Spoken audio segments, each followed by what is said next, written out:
So yeah, this is the ochre star. This guy is a brunette because it's purple. This is a blonde. And this guy here, at least 80 years old, I'd say, just judging by the size of him. And you can see it's got a bony exoskeleton which protects it from the rain and the sun when it's exposed at low tide. Underneath it's got muscular feet, and these feet will actually pull a clam apart or a mussel, and then its stomach will come out of its body and absorb the mussel, and it can take a day to do that, so a whole day of feeding. And they're a keystone species, so they're very important in controlling mussel numbers on the rocks, and that's why you see such biodiversity on the tidal zone, because these guys can control the numbers of crustaceans and mollusks on the rocks. And you said that they could live to about 200 years old? They can, they definitely can. They do live that long, and the larger they are, obviously the older they are.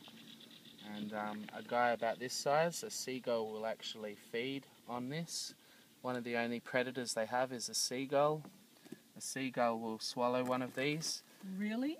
Whole. You see them with it in their beak and they're trying to get it down. And the reason they do this is because the seagull has parasites in its stomach, like intestinal worms and things like that.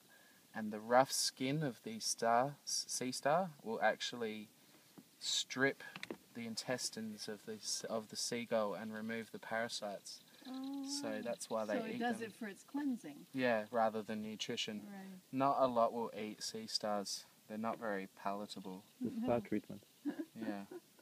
So there you go, the ochre star. So come up here on the stairs. You can see just here, this is a culturally modified tree. This one. Oh, I see. So what's happened here is the Uclulet women have come along and they've been harvesting the cedar bark. So they've come along, and what the women do, only the women harvest the bark, and they will drive in wooden stakes here and then grab the bark and pull sideways and up like this, and strip off the tree bark's effect. So the gravitational pull of the moon and the sun and the rotational spin of the planet causes it to spin, to twist as it grows. Yeah. And then there's another theory that it's caused by the when it gets to such a height, the limbs at the top catch the wind, and the wind twists it From the top. Exactly, and also like if it's only it's weird because only this tree is twisted, and then there's a cedar just here that's not twisted. It's dead straight. So it's kind of a mystery, really.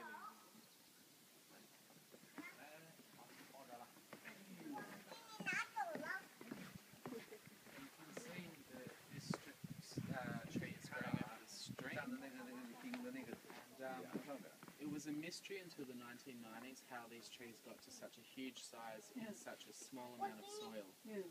And the reason that they discovered had their photo taken, it was turned into a poster with the words "Save Meares Island" at the bottom.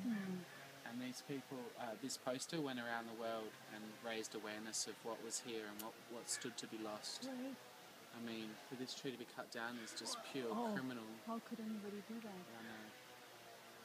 Yeah.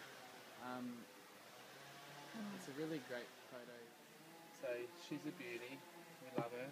It's a famous tree of Tofino. It's hollow on the inside too, but the hole in the middle is quite hard to get into. Close to 2,000 years. Wow. Or maybe over 2,000 years. Yeah, they believe.